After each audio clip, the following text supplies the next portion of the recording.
हो पाएगा तो अगर एक्स्ट्रा फोन्स हैं तो आप एक बार सब गूगल अर्थ खोल के देख लीजिए, ताकि आपको एक बार सब कुछ ज्योग्राफी पता हो।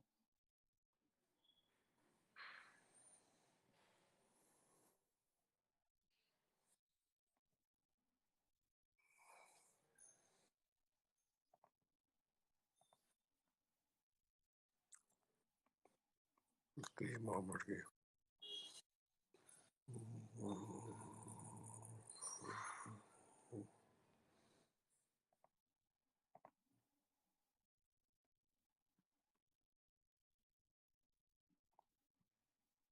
सेकंड जरा। तो अभी हम बात कर रहे हैं यूक्रेन और रशिया के बारे में। तो अगर हम इनकी ज्योग्राफी देखें तो ये सबसे बड़ा कंट्री है और ये एक दूसरे से कट गए थे 1991 में।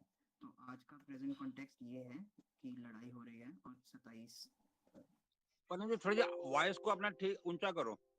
ठीक है अंकल, अब आवाज आ रही है?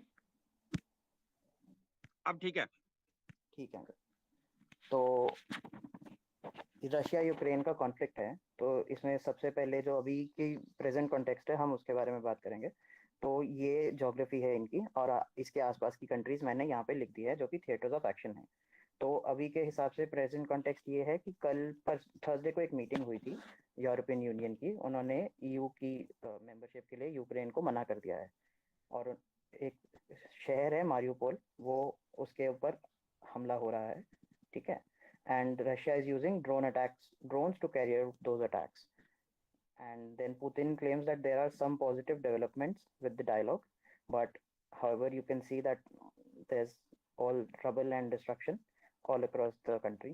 But most of it is restricted to the west and to the south of the country, not towards the towards the east and towards the south, not towards the west, because that is far flung for the Russian uh, Air Force, so they can't reach there for the time being, and there are limited attacks there. So most of the evacuations also that you see are being done under Operation Ganga are also done from there. Then Moscow has allowed foreign fighters to join the war in Ukraine, and Vladimir Putin says, the president of Russia, he says that there are about 16,000 soldiers that are ready to join the war.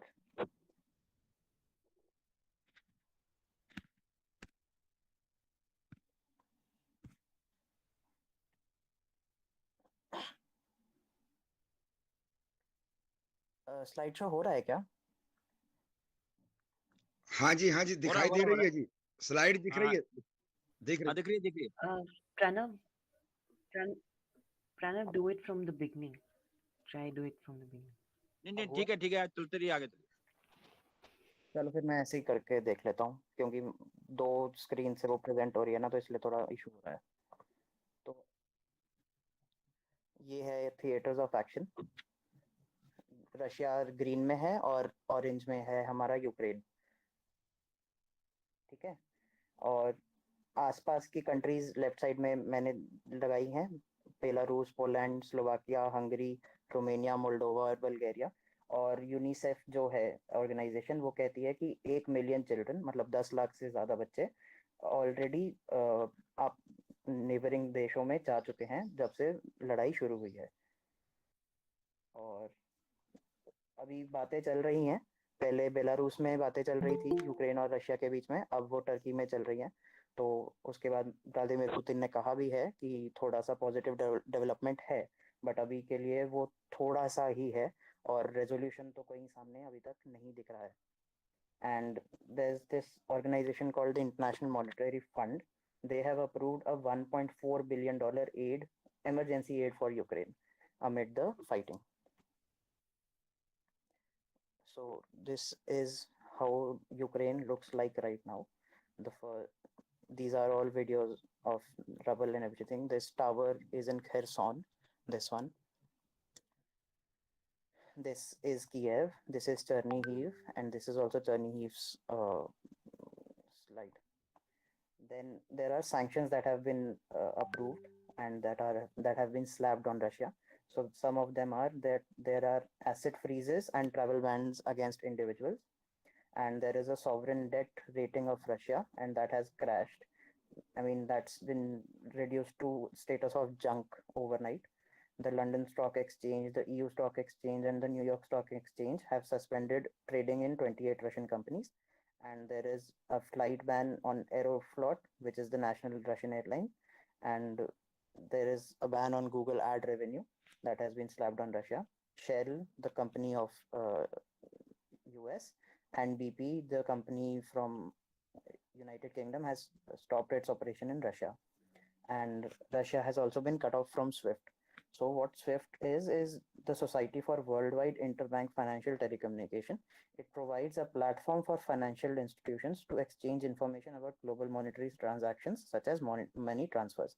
However, what happens is that Russia has made sure that they don't come into the gross effects of these sanctions after getting cut off from SWIFT. So they have their own independent system that they can use in terms of SWIFT. But what happens is now that these sanctions have been slapped on Russia, they are amounting to 5,000 in number. And moreover, it's more than Iran, North Korea, and Venezuela, which are, to say, the contemporary opponents of the West. So what happened when Iran was cut off from SWIFT? They had lost 1/3 of their international, what is it? They had lost 1/3 of their global trade. But what happens now is that we need to know what the important cities are.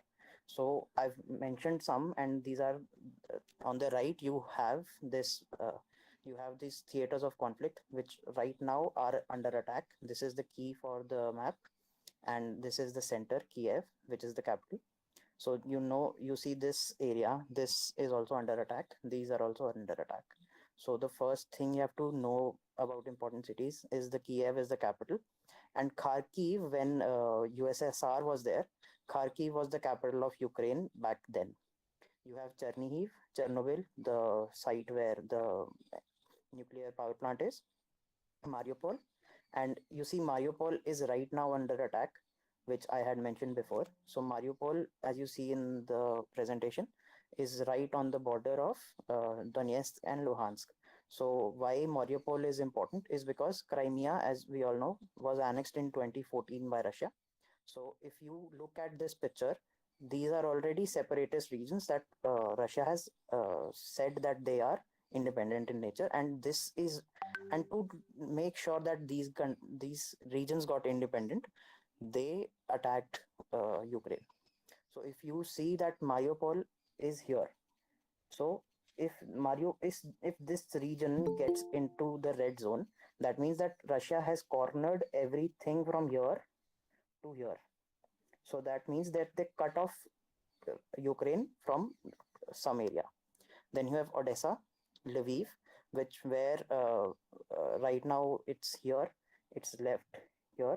So this is where they are, which is where West has been using its operations from. So to provide humanitarian assistance, to provide military assistance, Lviv is the region where assistance is coming from. सूमी अभी यहाँ से India ने अपनी वो करनी शुरू करी थी. अभी सैटरडे संडे को सूमी से ऑपरेशंस हुए थे, ऑपरेशन गंगा के. खेरसॉन यहाँ पर है, इस एरिया में. मेलिटोपोल यहाँ है, और ज़ेपोरिजिया ये यूक्रेन का और यूरोप का सबसे बड़ा आज की डेट का वो है, न्यूक्लियर पावर प्लांट है. और डॉनबास रीजन, जिसमें दो प्रोविंसेस आती हैं, दोनेत्स्क और लुहांस्क. ठीक, ये हमारी इम्पोर्टेंट सिटीज हैं जहाँ पे कॉन्वर्सेशन सारी ये चल रही है. तो अब हम आते हैं कि हिस्ट्री क्या है इसके ऊपर. तो आज की डेट में सबसे पहले तो हिस्ट्री हम समझने के लिए 1945 तक जाएंगे, नहीं तो 8th सेंचुरी से शुरू होती है हिस्ट्री, बट 1945 से शुरू करेंगे तो आराम से काम बन जाएगा आज के डेट के लिए. तो स्टार्ट क्या है कि जब वॉर खत्म हुई थी, वर्ल्ड वॉर 2, और 1945 में जब यूएन का गठन हुआ था, तो दुनिया 2 कैंप्स में डिवाइड हो गई थी. कैपिटलिज्म में और कम्युनिज्म में।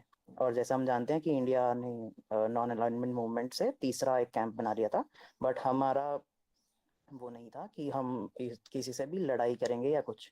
तो कैपिटलिज्म वर्सेस कम्युनिज्म की जंग में दुनिया दो हिस्सों में डिवाइड हो गई थी, जिसमें जो वेस्ट पोर्शन था वो डिवाइड हो गया था, वो कैपिटलिज्म के साथ था और राइट वाला कम्युनिज्म के साथ। और ये मतलब ये एक भावों की और इकोनॉमी की और उसकी लड़ाई थी। अब यहाँ से हम देखते हैं कि जो कैपिटलिस्ट ग्रुप है उन्होंने नेटो बना लिया था। So what NATO is uh the full form is North Atlantic Treaty Organization. So Atlantic is the ocean, right? So then you have this is a security alliance between North America and the European continent, which was initially for the western part of the continent, because as we all know that Germany, Poland, and everything, they were in the communist bloc, and Germany was divided between two. And as a result of the Second World War, and its goal, the NATO's goal was to protect democratic freedom. So the treaty for NATO was signed on 4th April 1949, and the creation was a part of the broader effort to serve three purposes. One, deterring Soviet expansionism. Two, forbidding the revival of nationalist militarism in Europe through a strong North American presence on the continent. Third, encouraging European political integration. Right. So then the other areas where NATO wanted to do so, however, it was a military alliance to begin with, but they had their common values and interests in pushing back against communism. That is what the founding cornerstone of the North NATO was. So what happened was it established a new balance of power. So what balance of power is you see, if you talk about, if you leave North America, as in you leave Canada and United States away from the European geography, what you see is a block divided into small countries with one big neighbor to the east in the form of USSR. So balance of power is a theory in international relations where we say that the countries or the parties in turmoil, they will try to achieve equity or equality amongst the two, right? So if USSR is the big player and they have all the military power, so what will the European nations do is either you have a bigger party, either you beef up your own muscle power, as in you deploy more tanks, you have more artilleries, you have more jets, you have more people on the ground, so that if the fight breaks out, then it doesn't make sure that you lose. One theory is that. The second is that you have a partner which makes sure that you have it, right? So जैसे अगर हम बोलें कि एक बंदा है जो वो बड़ा तगड़ा है, और तो हम क्या करेंगे, या तो हम खुद मसल बनाएंगे और उससे लड़ने की कोशिश करेंगे तो ही बराबर होएगा, या फिर हम कहेंगे भी एक बंदा है 10 को कैसे मारेगा, तो हम 10 लोग इकट्ठे हो जाएंगे। तो ऐसे है। तो ये थी उसकी बैलेंस ऑफ पावर को ऐसे समझाते हैं।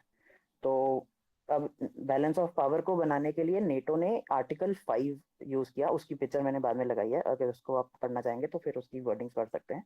उसका आर्टिकल 5 नेटो का क्या कहता है, वो इंश्योर करता है collective security. So what collective security is that an attack on one is an attack on all. So if USSR, supposedly, if you look at the West, if USSR attacks France, so all members of NATO would attack USSR to prevent and protect France, right? But how did very naturally, if US is making sure that they have hegemony on the European continent, so how would USSR view it? It naturally viewed it as a response, as in it viewed it as a threat to its interest. So they responded by creating the Warsaw Pact. So Warsaw Pact was signed in Ukraine. Warsaw is the capital of Ukraine. Oh, sorry, Warsaw is the capital of Poland. So this, and it got signed in on 1955, and the goal was same, as in attack on one would be attack on all. So as to, like, classic balance of power, if you have one big player, few smaller, and they just make sure that the war does not break out, and that just happened to be so. But that did not happen in Europe, but it happened in other parts of the world. But why did so what happens is that why we have to understand why USSR viewed NATO as an aggressor is because Russia in its history has had 5 wars with the West where they have been on the receiving end of the picture. So there's this one war which dates back to 1610 and 1612 when Poland actually attacked Kremlin. Then you have 1708 and 1709 when Sweden attacked Russia. Then you have the Napoleonic invasions of Russia by France in 1812. And then you have the two world wars with Germany. This is the reason why Russia views the West in a bad light. So this is also where you have 2007 Munich conference, Vladimir Putin is addressing. So he says that NATO has put its frontline forces on our borders.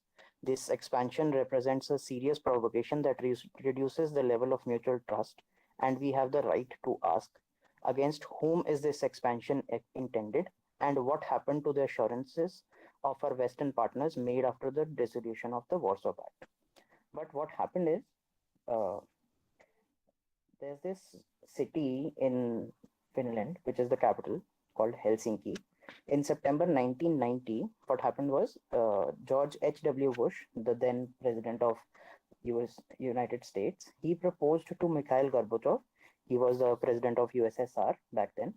So he proposed that if Germany joins NATO, there would be no further expansion of the West and NATO, and there would be no added members today, as of now, right? It happened to be so. But that happened, and then Warsaw Pact was uh, demolished. Then the former Warsaw Pact countries, they were not in the security umbrella of the United USSR. But then NATO did not propose that. They said that the ball is in our court now, and we can do anything. And that security umbrella of having a war is now gone. And then they kept on expanding. So this is Article 5 of the NATO Treaty, which says that the parties agree that an armed attack against one or more of them in Europe or North America shall be considered an attack against them all. And these are the expansions of NATO towards the east. So 1949, 1952, 1999. But these are not to be viewed independently. What happens is that you have to also realize that NATO is not a sole uh, organization in Europe.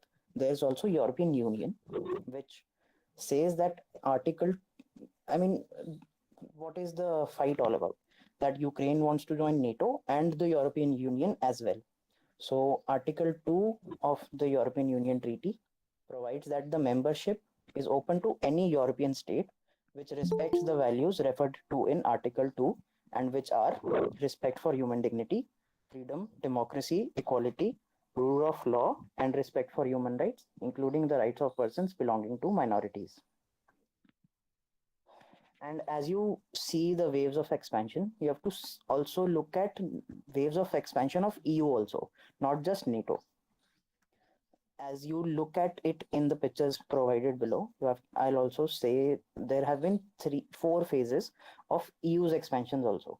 So the first one was in 1950 to 1970, when the countries were Belgium, Netherlands, Luxembourg, France, Germany, and Italy. The second and the third phase were until 2004, and post 2004 there was this big bang enlargement, as it is called in the European context, and 10 member countries joined the EU in after 2004.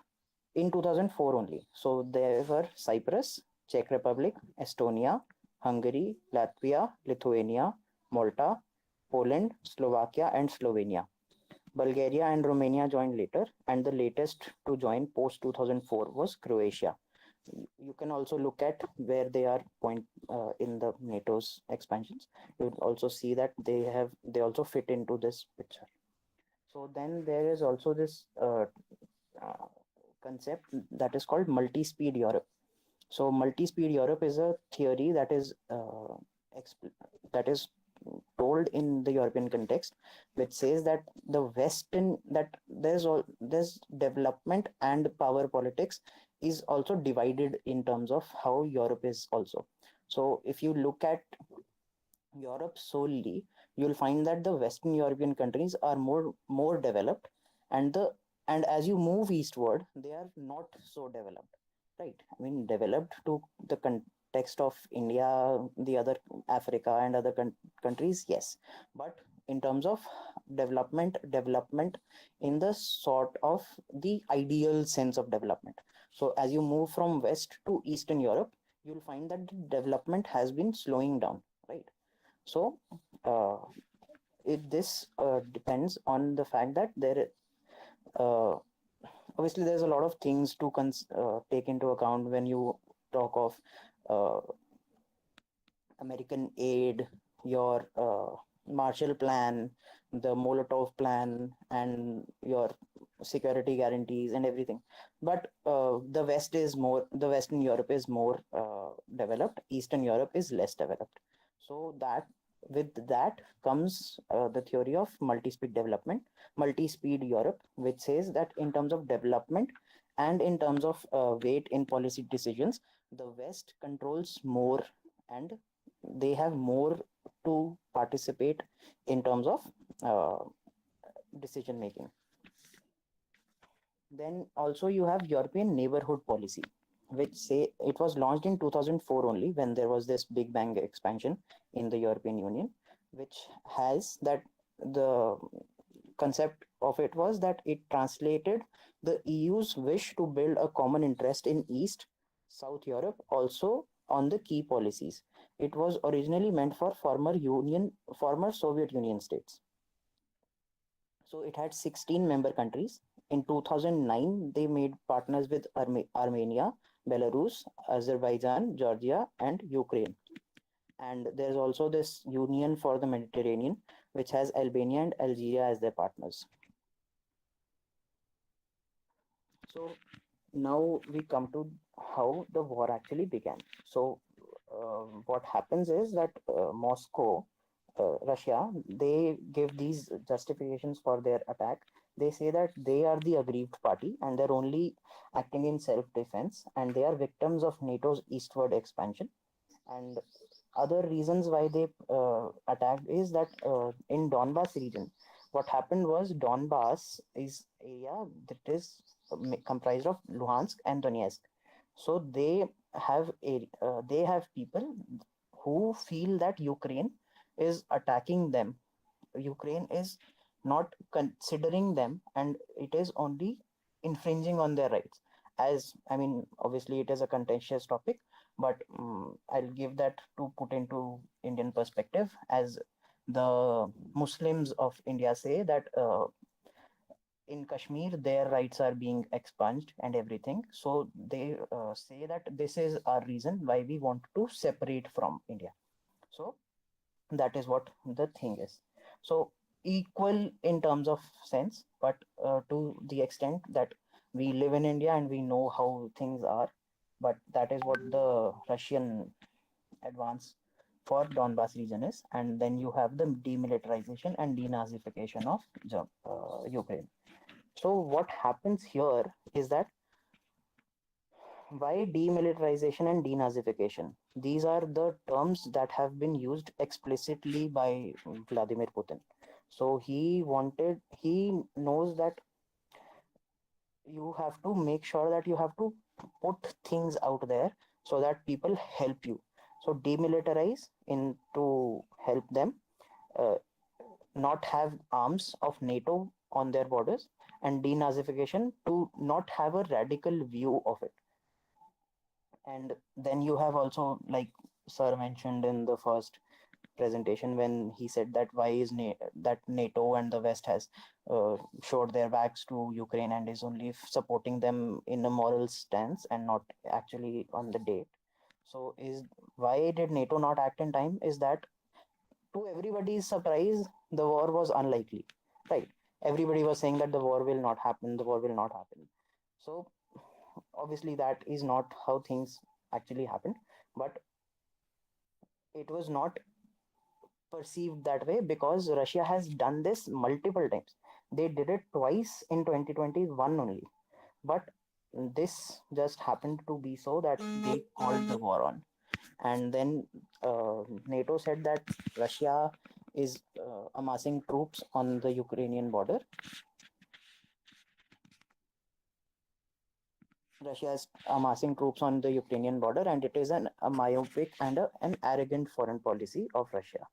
So this INF treaty, which is Intermediate Range Nuclear Forces Treaty. So this was signed in was an arms control treaty between United States and the Soviet Union. And then when Soviet Union disintegrated, it just happened that the Russian Federation was its successor. So it banned two nations land-based ballistic missiles, cruise missiles, and missile launchers with a range of 500 to 1,000 kilometers intermediate range. The treaty did not apply to air or sea launched missiles. So now you see that this was restricted to the Baltic regions. So you have the Baltic Sea, and all the countries that border that Baltic Sea are called the Baltic countries. So this treaty was land geography restricted to those countries, where they said that these missiles and everything will not be placed here. This was up for renewal in 2019, but neither of the parties decided to continue with it. So now we come to how it has affected the world. So the first and the obvious is that the global stock exchanges have gone down. We are seeing an economic shock, and that too after most of the countries have not even got done with our COVID pandemic shock. So it is a bad, मतलब पीठ कमर तोड़ने वाली महंगाई हो सकती है, इसका ये है मतलब. तो उसके बाद when we have the global oil prices have hit a record high of $140 per barrel of Brent crude, which is the oil that is traded.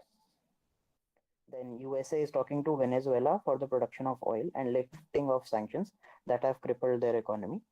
And this is what I am meaning by renegotiating with sanctioned parties. What happened is in the early 2000s, Venezuela was among the top producers of oil. But then the elections happened and Nicolas Maduro, he rose to power. But Americans said that he actually cheated in the elections, and they did not want him to be the leader. So they sanctioned him, the country, and the oil. So that made sure that Venezuela's economy crippled and the inflation rose to huge amounts. And you say now that Venezuela is one of the most inflated country. It's only the second most inflated country after Zimbabwe.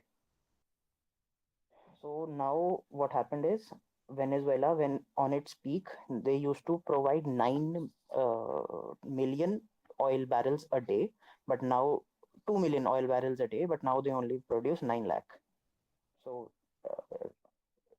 USA is negotiating with them to make sure that the gap that the sanctions on Russia has made, it does not lead to a oil shock, as in the prices of oil being high, and with that everything just goes high, because we all know how oil affects everything in our daily lives, our cars, our commodities, our products, our services, everything goes up if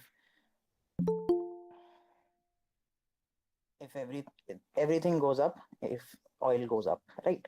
So we come to this. Then you have that the fault lines between the west and east have resurfaced. west and east in terms of geography, and also in terms of east-west Europe. As I told you, multi-paced Europe. So what happened is Ukraine was backing on the Eastern European partners, Latvia, Lithuania, and everything. They were also asking for a fast-track membership of Ukraine. But the Western countries who control most of the foreign policy decisions of the European Union, they said that it cannot be fast-tracked. Ukraine asked for it in 2004, and 16 years on, 2006, and 16 years on, they still have not got the membership for European Union. So now we come to how India is affected. Sorry.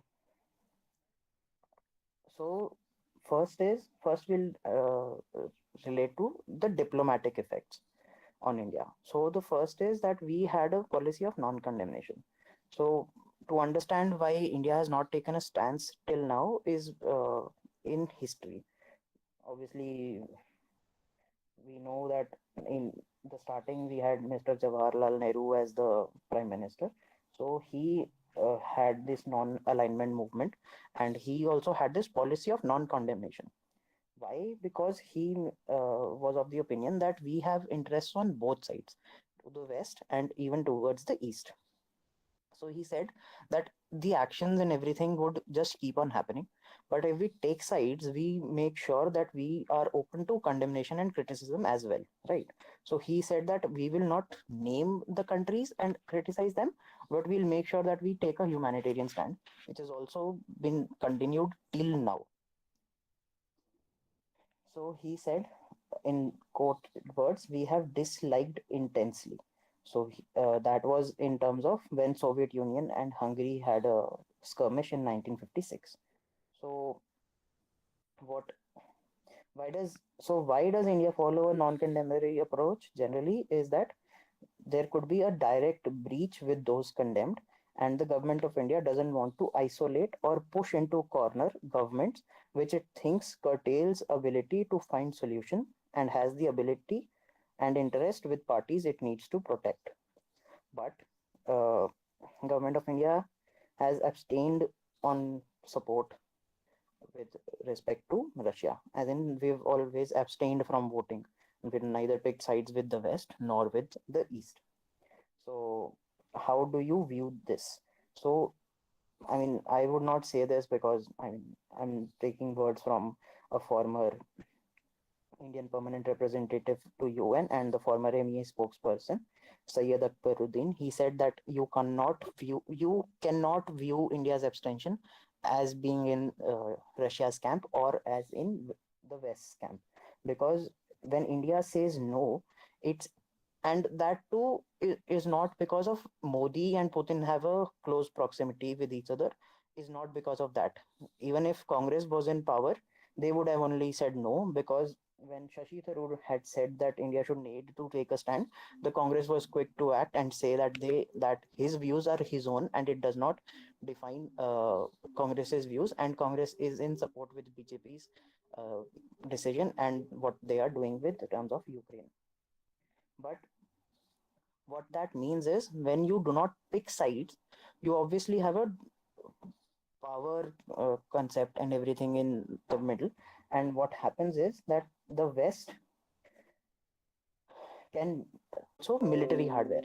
So what happens is that this is a diplomatic dilemma for India, because India's 60 to 70% of India's military hardware is of Russian origin, and that is at a crucial time when India is in a military standoff with China. So if we do not take, if we do condemn Russia, Russia can use it to not provide us with critical armament and not have these maintenance and everything. So as you all know that when Vladimir Putin had flown in for the Russia-India summit last year, he made sure that we had this Amethi में बरेली में हमारी नई rifle बनने के लिए वो बनेंगी, factories बनेंगी, AK-203 हम नई लेंगे, 50 लाख के आसपास बनेंगी वो, मतलब हम उनसे हमारा वो नुकसान ना हो, तो हमने उस चीज के लिए एब्सटेन किया, उनका साथ ना दिया और ना ही उनके अगेंस्ट गए. तो तीसरा ये है that India has said that the escalation of tensions along the border with Ukraine is a matter of deep concern. These developments have the potential to undermine peace and security in the region, unquote. और ये सबसे ज्यादा बोला है new Delhi ने Russia को कि war इलाज नहीं है, और हम ये बोल रहे हैं कि डिप्लोमेटिक एफर्ट्स को फास्ट ट्रैक करो और सब पार्टीज अगर बैठकर अपना संभाल लेंगी तो अच्छा रहेगा. And then we move to how it economically and in defense and tea exports has it affected us. So the first is economic, and as I told you that the oil shock has happened, $140 a barrel, so it makes for an energy crisis, and this would only affect us in terms of how our export bill, how our import bill also goes up, because if we purchase expensive oil, that means our more money is going out and we are getting less amount of oil for the same money as we were getting it before. So in defense, I told you about that. So the next topic, that in defense we have the S-400 systems. The first batch of it was delivered, but the second one and the third one, they are not being delivered quickly, because one, US has this policy of wavering us when we buy Russian defense, is through the CATSA Act. So CATSA is Convention Against Adversaries of the United States Sanctions Act. So that we have been getting waivers when we are buying Russian military, the Sukhoi jets, the S-400s, the AK-47s and AK-23s. We have been buying this and we have been getting waivers in terms of CATSA. But now that there is an actual provocation and India is not on the side of the West, US can use CATSA to make sure that we do not get the S-400 systems easily. And even if we do get it, they have an implication monetarily and economically for us. But the next topic that we move in is the tea exports. So Indian tea exporters have a fret over uncertainty due to war. Of the 145 million kg in annual tea imports by Russia, 40 million kg is from India, and close to 45% of it is from South India. So naturally, we have a big chunk of tea that we export to Russia. The next is, what are India's concerns? So the first is that we feel like this is a world war scenario, and you also know that there have been two world wars. Both of them had this. I mean, it is uncanny to say, but after every pandemic, there has been a world war. So the Black Plague and everything, we had World War One, we had World War Two. So now we have COVID, and then you have a scenario which has the potential to escalate into a world war. So any one fire, one wrong fire, or one misfire, or one country escalating it would mean that the world gets pushed into a world war. So, and any conflict where the US and its European allies are ranged against Russia will impact the whole world, and which is also why, I mean, to justify why NATO has not done and taken any actions against Russia, is because Biden is of the opinion that if one Russian bullet or one Russian soldier fires at an American soldier, then the NATO would have to come into the picture and they would have to fight the war. And that would mean that the whole world just gets sucked into the conflict, and it has the potentials of making a world war. Then the second one is that it moves focus away from China. What happened was, while the world was, I mean, when on last Thursday, when Vladimir Putin actually attacked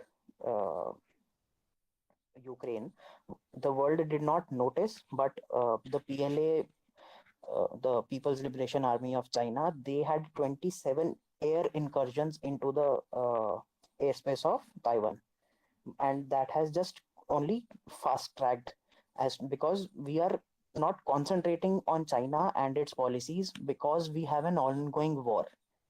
So that has just taken, so we've put the Chinese invasions and incursions on the back burner.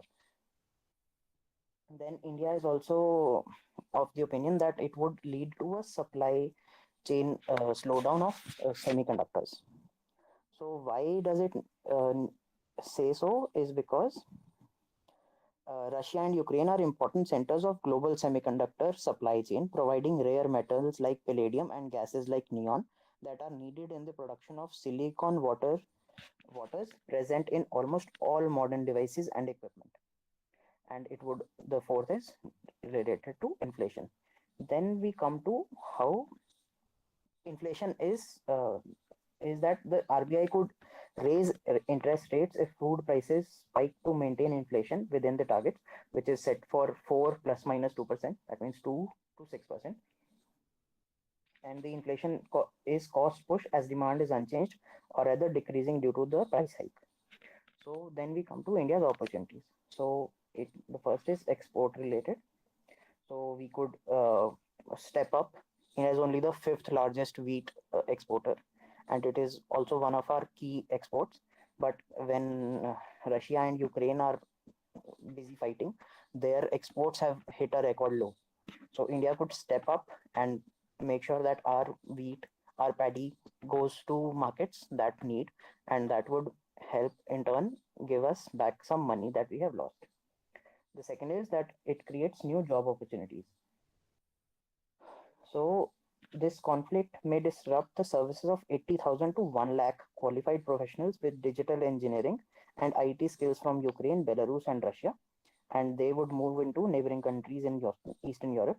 And these jobs will have to move to safe havens, about 70%.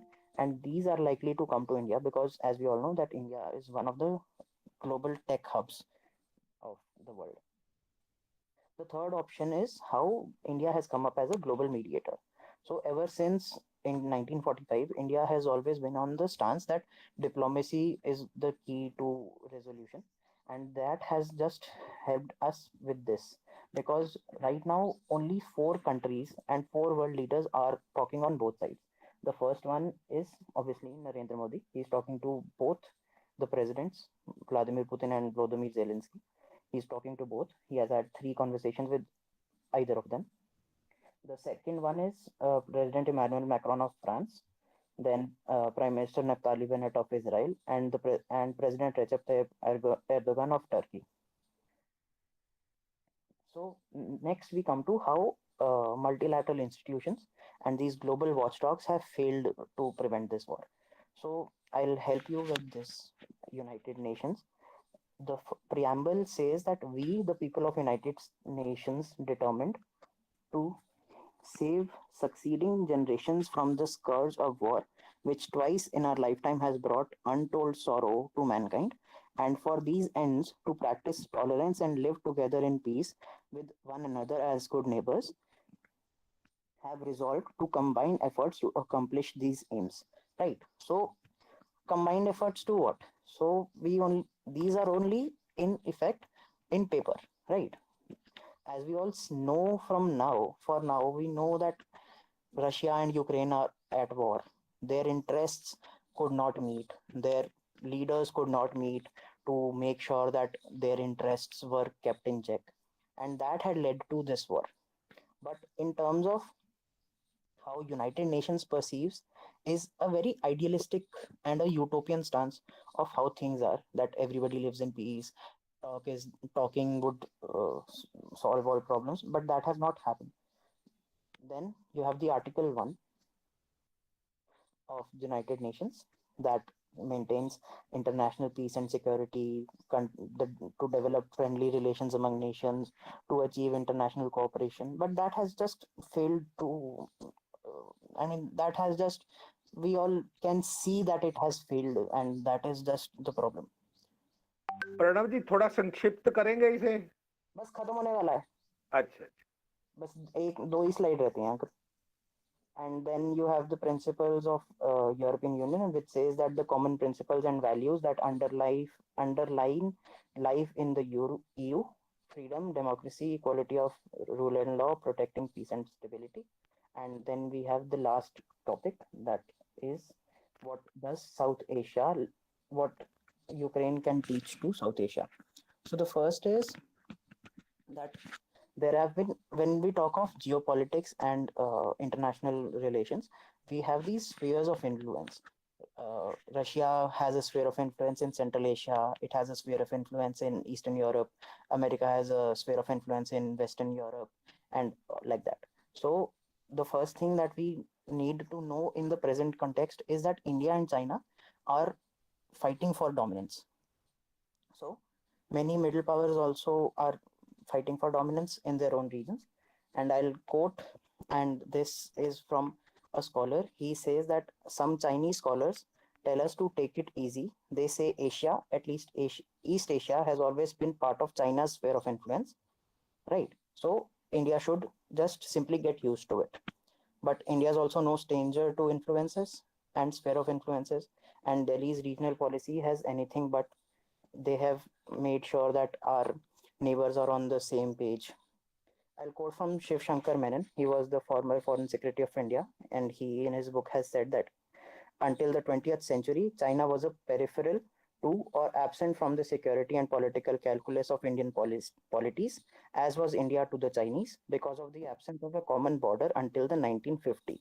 And Asia consisted of separate multiple universes, or three universes, one in East Asia centered on China, another in the Indian Ocean linked to India, and the third to Persia, Mesopotamia, and Egypt in the west. So what happens is that even if we talk of the same things, if if China and India go to war, India would be the, I mean, obviously, we all do not like to hear this, but when we talk of military budget, military expenditure, army, and everything, India would be on the receiving end of India China conflict. And then you have the lessons, and you have lessons for New Delhi as to how it can prevent this from happening. So we have this neighborhood first policy, and we need to make sure that countries in South Asia, we have zero conflicts with them, so that if things happen, so that our neighbors are in our camp. And then it would also mean that we are concerned of their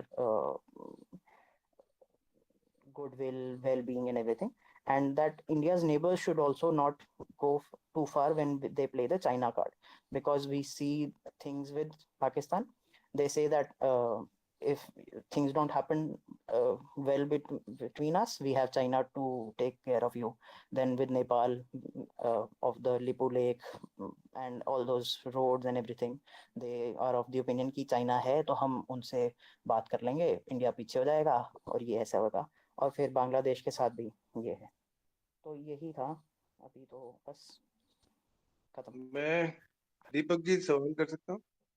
एक minute, मैं क्यों नहीं, सब सवाल करेंगे. ऐसा नहीं है. पहले तो मैं प्रणव जी का धन्यवाद करता हूँ. दूसरा, प्रणव जी, हमारी गोष्ठी का एक स्वरूप रहता है, और वो स्वरूप है विचारों की अभिव्यक्ति ज्यादा होती है, पेपर रीडिंग टाइप थोड़ा कम होता है. तो आपका ये एकेडमिक ज्यादा रहा. इसमें कुछ चीजें हम जिस मंशा से बैठे थे वो आधी जानकारियां तो थी, और ये थोड़ा था. तो इसमें मैं आप कुछ के लिखित प्रश्न भी आए और कुछ आप पूछना चाह रहे थे, तो पहले आप पूछ लीजिएगा. नहीं, मुझे मैं अजय भारद्वाज. हाँ जी. प्रणव जी, मैं ये जानना चाहता हूँ, आपने बहुत इलेबोरेट सारा सीन बता दिया, which has made things very clear to us. क्या भारत निरपेक्ष रहते हुए एक लीडिंग रोल प्ले कर सकता था to bring about peace, if not peace, to stop this war, so that because India exercises influence on the Western countries as much as on Russia. So India's proximity to Russia and India's proximity to USA and other countries, would it have been an opportunity for India to emerge as a big leader between the two warring factions? Sir, the answer to it can be on both ends. If you talk about India, we have always been of the opinion that India will not actually side with anybody. So the first thing that we can do is we could have mediated, but India just stuck to its stance. And the first thing that makes sure that while we also mediate and everything, the first thing that India makes sure is that we see, do we actually have a proper stance towards the topic, or do we have geographical proximity to it? The repercussions could have just a ripple effect on our economy and everything, but we did not have a direct stance in what was happening, because we were away from the area, we were cut off geographically. So India just made sure that any war should not happen, and democracy and diplomacy could prevail. So that was the stance of India. मैं एक बात कहना चाह रहा था, इसमें कुछ लिखित में भी प्रश्न आए हैं और उसमें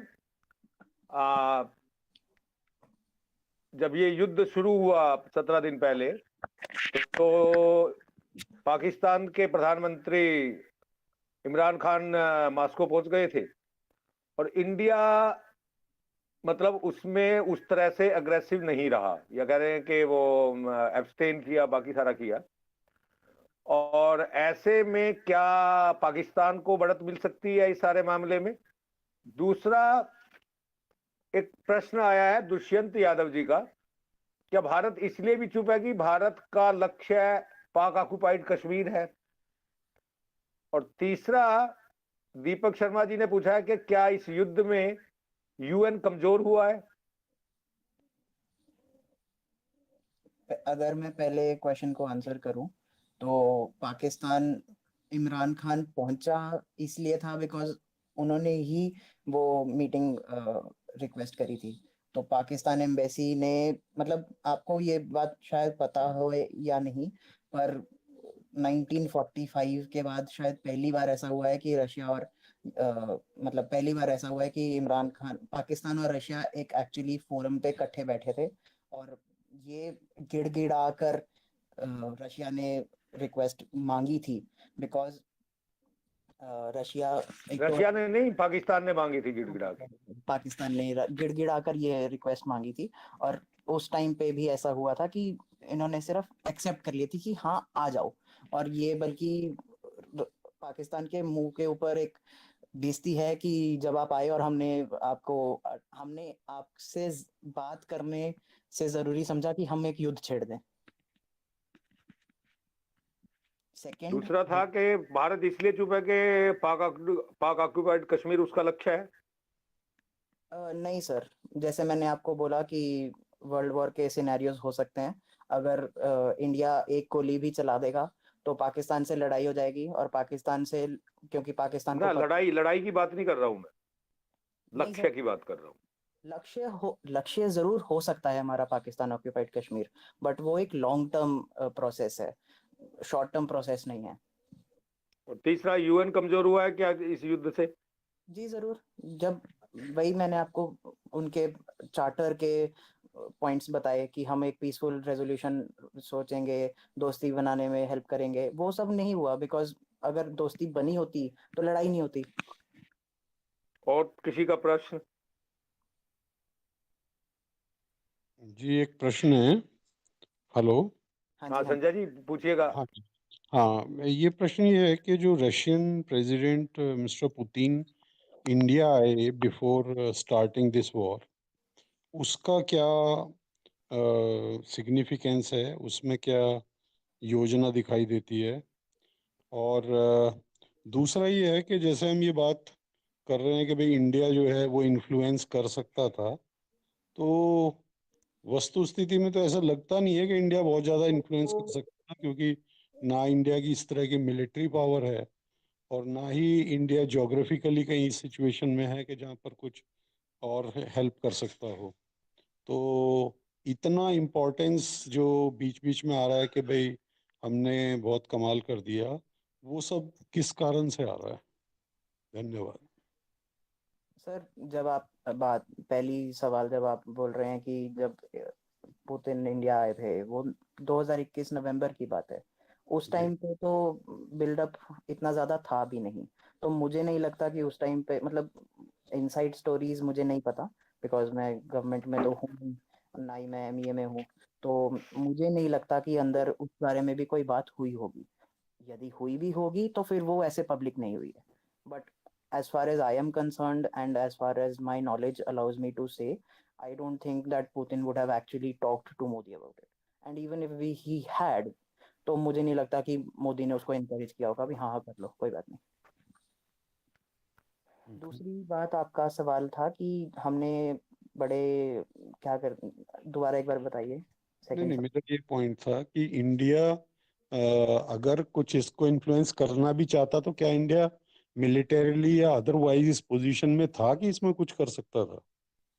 सर मिलिटरीली नहीं, बिकॉज अगर आप देखें तो हमारी मिलिट्री ज़्यादा, मतलब हमारे इक्विपमेंट ज़रूर रशियन ओरिजिन के हैं, बट हमारी सोच विचार वेस्ट के साथ ज़्यादा मेल खाती है जब Aligned है। हम बात करते हैं कि युद्ध शैली और उस चीज़ में। तो मुझे नहीं लगता कि हम रशिया को इन्फ्लुएंस कर सकते थे उस मामले में। और दूसरी बात, जैसे मैंने पहले भी बोला कि हम किसी के इंटरनल मैटर्स में नहीं बोलते, शुरू से नहीं बोलते हैं और आज भी नहीं बोल रहे हैं। तो वो स्टांस कहीं नहीं गया है। अगर बात छिड़ी भी होगी तो मोदी या तो चुप रहे होंगे या फिर उन्होंने बोला होगा कि जो होता होगा देख लेंगे। हाँ, मतलब इसमें मुझे एक चीज ये लगती है कि क्योंकि जनरली यूएन में जो यूएन की पीस कीपिंग फोर्सेस है उसका इंडिया बहुत बड़ा हिस्सा होता है नॉर्मली। हाँ तो जी। परहैप्स ये जो यूक्रेन का भी रिक्वेस्ट रहा कि इंडिया पार्टिसिपेट करे, या यूरोपियन यूनियन का भी रिक्वेस्ट रहा कि इंडिया इसमें कुछ करे, उसका एक कहीं ना कहीं ये रहा होगा कि ये जब स्टॉप होता है तो जो हमें पीस कीपिंग फोर्सेस चाहिए उसमें फोर्सेस कहाँ से आएंगी, तो इंडिया उसमें पार्टिसिपेट करे एक तरह से। सर पहली बात, जो हम पीस कीपिंग फोर्सेस की बात करते हैं वो बाद में आती हैं, जैसे आप सही भी कह रहे हैं कि युद्ध होगा, ह्यूमैनिटेरियन कॉन्फ्लिक्ट होगा, पहले दोनों पार्टीज यूएन को अर्ज करेंगी कि हाँ अब हमने लड़ाई बंद कर दी है, अब आप एक मिडिल ग्राउंड बनाइए। जैसे कि अफ्रीका में बहुत जगह हुआ है, कंबोडिया में हुआ है, और हमारे पापा न्यू गिनी में हुआ है, और भी जगह हुआ है। इंडिया ने कई जगह यूएन पीस कीपिंग फोर्सेस भेजी हैं, जैसे आप जानते भी हैं कि हमारे chief of defence staff Bipin Rawat, वो भी काफी बार में गए थे। पर वो सब एक लेटर स्टेज की बात है। पहले लड़ाई होगी, लड़ाई बंद होगी, दोनों लोगों के बीच में समझौता होगा, फिर उसके लिए एक पार्टी बनेगी, उसमें एक कंट्री लीड करेगी। उसमें उसमें भी मुझे नहीं लगता कि इंडिया का एक मेजर रोल होगा, क्योंकि हमारे पास और भी बड़े बड़े देश हैं जहाँ पे जो इसमें पार्ट ले सकते हैं। अगर पहली बात आती है तो चाइना का रोल शायद इंडिया से ज्यादा है। आ, मैं एक अभी और प्रणव किसी जी, का? क्वेश्चन मेरा दिग्विजय, एक प्रश्न मेरा पूछ लूं मैं लास्ट। हाँ हाँ, बिल्कुल बिल्कुल बिल्कुल। ये जो इससे पहले क्या अमेरिका इसको रशिया को घेरने के लिए ये खेल तो नहीं खेल रहा था, जैसे अफगानिस्तान में पहले उसने चुपचाप तालिबान को सत्ता सौंप दी बिना मतलब के, और उसके बाद यूक्रेन को प्रवोक किया, और कि भी वो अपना जो प्रेजेंट उसकी स्टेटस है उसको बदले, और यहाँ वो नाटो का पार्ट बने या यूरोपियन कंट्री के साथ जाए। तो क्या ये अमेरिका रशिया को घेरने के लिए, उकसाने के लिए ये सारा स्टेप तब से तो नहीं चल रहा जब अफगानिस्तान से उसने तालिबान को अपनी सत्ता सौंपी? आप सही कह रहे हैं, कुछ मामले कुछ हद तक ये सही भी है। जैसे बाइडेन ने बोला भी था कि, मतलब उसके एग्जैक्ट वर्ड्स तो नहीं मैं कह सकता, पर उसका जस्ट ये था कि we can not just go on with unlimited wars and we have other things to focus on. उसका बेसिक पर्पस ये था कि क्योंकि बाइडेन एक लिबरल और डेमोक्रेटिक प्रेसिडेंट है, तो उसके लिए पुतिन सबसे बड़ा चैलेंज बन जाता है, और उसके बाद चाइना बड़ा चैलेंज बन जाता है। तो उन्होंने अफगानिस्तान से अपनी फोर्सेस इसीलिए हटाई क्योंकि वो और जगह फोकस करना चाहते थे। और अगर आप पावर रिलेशंस में देखने की बात करें कि जब से, अगर हम 1945 से आज तक की भी बात करते हैं तो मतलब कोल्ड वॉर के टाइम पे भी रशिया और चाइना दोस्त थे। जब 1962 में वॉर हुई उसके बाद साइनो सोवियत स्प्लिट हुआ, उसके बाद कहीं जाके रशिया एक अंडरमाइनिंग प्लेयर बन गया कि हाँ ये तो अब खत्म हो ही जाएगा। उसके बाद अमेरिका ने चाइना को हेल्प करना शुरू किया, और आज के ज़माने में अगर चाइना रशिया अमेरिका को टक्कर दे रहा है तो उसका रीज़न भी अमेरिका खुद ही है। तो उन्होंने इसी चीज़ को काउंटर करने के लिए भी चाइना हमसे ऊपर ना चला जाए, तो इसलिए उन्होंने वहाँ से फोकस हटा दिया अफगानिस्तान से कि अब हम सिर्फ चाइना पे फोकस करेंगे। But it so happened that Vladimir Putin he has been president for 20 years, he knows the game, he knows everything. तो उसको पता था कि उसकी दोस्ती थी डोनाल्ड ट्रंप से, पर उसकी दोस्ती बाइडन से नहीं थी। जैसे आपने देखा होगा कि पिछले साल स्विट्जरलैंड में एक कन्वेंशन हुई थी, तो आपने ये चीज देखी होगी कि वो कोई बहुत बड़ी कन्वेंशन नहीं थी, मतलब वो उसका कन्वेंशन, हाँ अच्छी बात थी कि दोनों लोग आके बैठे, पर ऐसा हुआ कि उन दोनों ने कोई भी ढंग का सोल्यूशन नहीं निकाला किसी चीज के लिए। यूक्रेन उसका पार्ट है। दूसरी बात, आप जब कह रहे हैं कि अमेरिका उनको घेर रहा है, तो वो 1945 से घेरता है, जैसे मैं आपको ये सब बता भी रहा था। ये वाला धन्यवाद। हाँ जी। मेरे ख्याल से बात होगी होगी मेरे मैं अब कुठियाला जी से निवेदन करूंगा कि अपना अध्यक्षीय वक्तव्य दे। कुठियाला जी, मेरा एक प्रश्न आपसे भी होगा, आप अगर बीच में लेके आ जाएं उस आपके वक्तव्य में, कि इस सारे युद्ध में भारत के लिए क्या संभावनाएं हैं और क्या थ्रेट्स हैं, और नंबर 2 कि जिसका काम उसी को साधे। तो ये जो कॉमेडियंस बनते हैं, कॉमेडियन जैसे लोग भी अगर प्राइम मिनिस्टर प्रेसिडेंट या प्राइम मिनिस्टर बनते हैं, और अब तो पंजाब में भी सीएम बनने वाले हैं, तो इसका क्या असर पड़ता है? पॉलिटिशियन ही होने चाहिए मतलब देश के और राज्यों की सत्ता संभालने के लिए, क्योंकि उनके पास फिर भी एक विजन रहता है। तो आप अगर इन 2 पॉइंटों को अगर छू ले अपनी बातचीत में। इस गोष्ठी में सहभागिता करते सभी बंधु को और भगिनी को मेरा सादर नमस्कार। और दीपक जी ने बहुत अच्छी बात कही कि जिसका काम उसको साजे, और ये जो विषय है वो मेरा विषय है ही नहीं, और इसलिए जो प्रणव जी ने कहा और उसके बाद जो अजय जी ने और बाकी बंधुओं ने कुछ अपने प्रश्न रखे, संजय जी ने एक व्यू पॉइंट भी अलग से रखा, मुझे लगता है उसको सबको सोचने की समझने की आवश्यकता है। प्रणव जी ने बहुत ही विस्तार से ऐतिहासिक पक्ष को भी रखते हुए और वर्तमान की स्थितियों को थोड़ा रखा, और भविष्य में भारतीय दृष्टि क्या इसमें हो सकती है, भारत के लिए क्या हो सकता है, वो रखा है। मुझे व्यक्तिगत तौर पे प्रणव जी को सुनने से काफ़ी जानकारी प्राप्त हुई और विषय भी थोड़ा स्पष्ट और अधिक हुआ। मेरे मन में एक बात आती है कि हम लोग जब हम इस तरह के मनन और विमर्श करते हैं और चिंतन भी करते हैं, प्रणव जी ने लगता है काफ़ी इस पे रिसर्च भी की है, हम थोड़ा सा एक बात से बचें।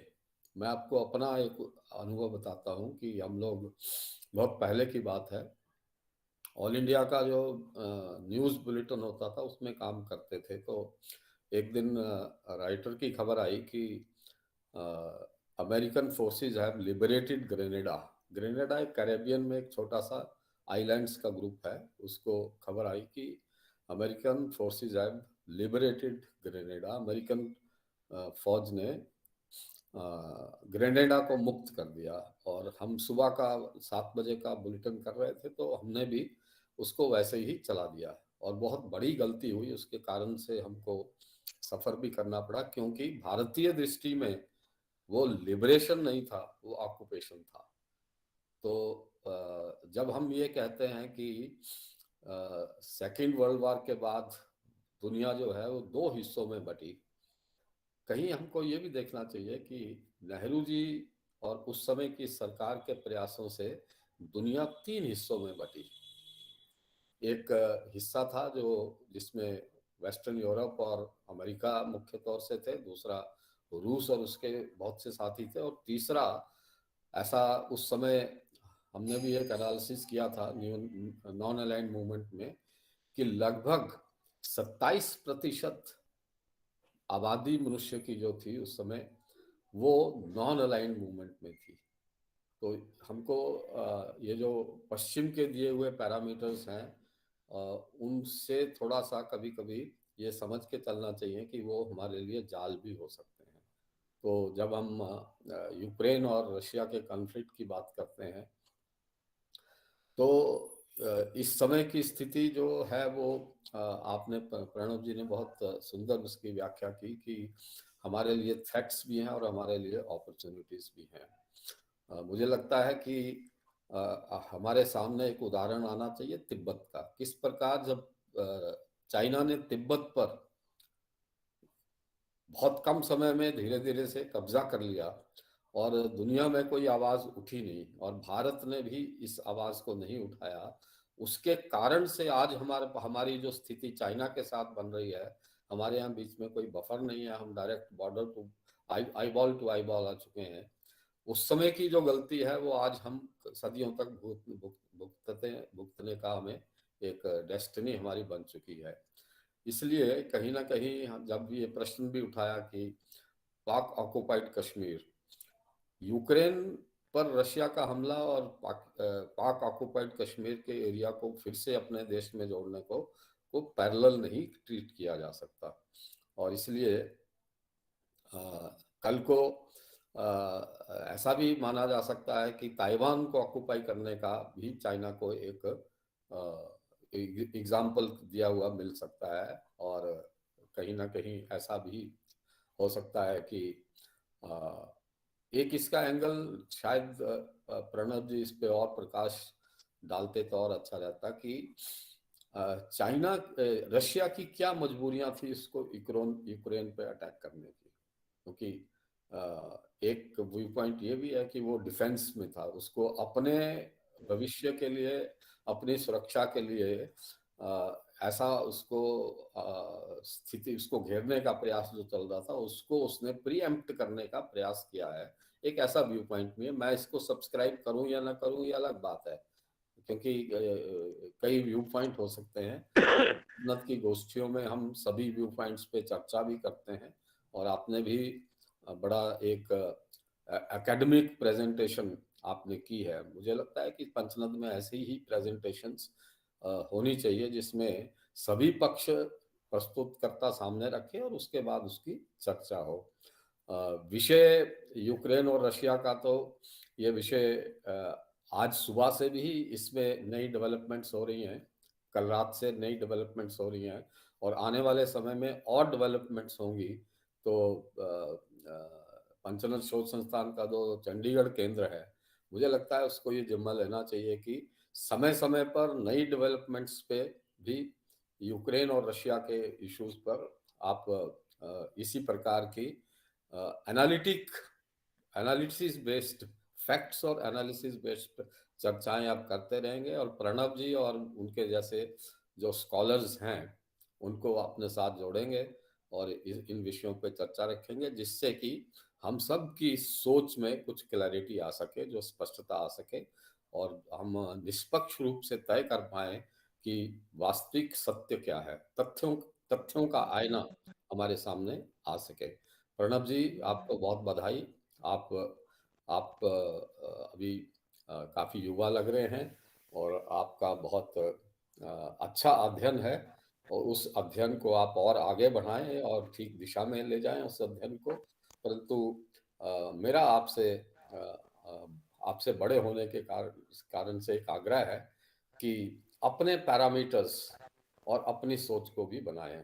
केवल मात्र जो इंटरनेशनल जर्नल्स में और इंटरनेशनल मीडिया में जो आता है उसको भी समझें, पढ़ें, परंतु उनसे अपना एक व्यू पॉइंट, जैसे आज की सरकार अपना एक व्यू पॉइंट निकालती है, उनका अपना एक व्यू पॉइंट निकलता है। आज शायद अगर कोई और सरकार होती तो दोनों देशों के राष्ट्रपतियों से बात करने की हिम्मत ना करते हो। एक नया व्यू पॉइंट, एक नई दिशा जो कि अपने राष्ट्र के हित में हो, उसको भी आप बनाइए। और आप इस समय अगर आप ये नया इनोवेट भारतीय दृष्टि अंतर्राष्ट्रीय संबंध पर उस तरह से इसको करेंगे तो आप एक पायनियर और आपका नाम होगा। मुझे ऐसा अंदर से आभास हो रहा है। आपको बहुत बहुत बधाई, और चंडीगढ़ केंद्र को भी बहुत बधाई, आपका आभार कि आपने बहुत सुंदर किया। मगर आगे 15 दिन में 20 दिन में एक क्योंकि डेवलपमेंट्स बहुत फास्ट होने वाली है, कभी भी रातों रात युद्ध विराम हो सकता है, कभी भी रातों रात कोई ये इसकी एक्सपेंशन हो सकती है। तो लगातार इस पे करते रहें। और दीपक जी, अमरनाथ जी और दीपक जी अशोक मलिक जी के उसमें मार्गदर्शन में इसको करते रहें। आपको सब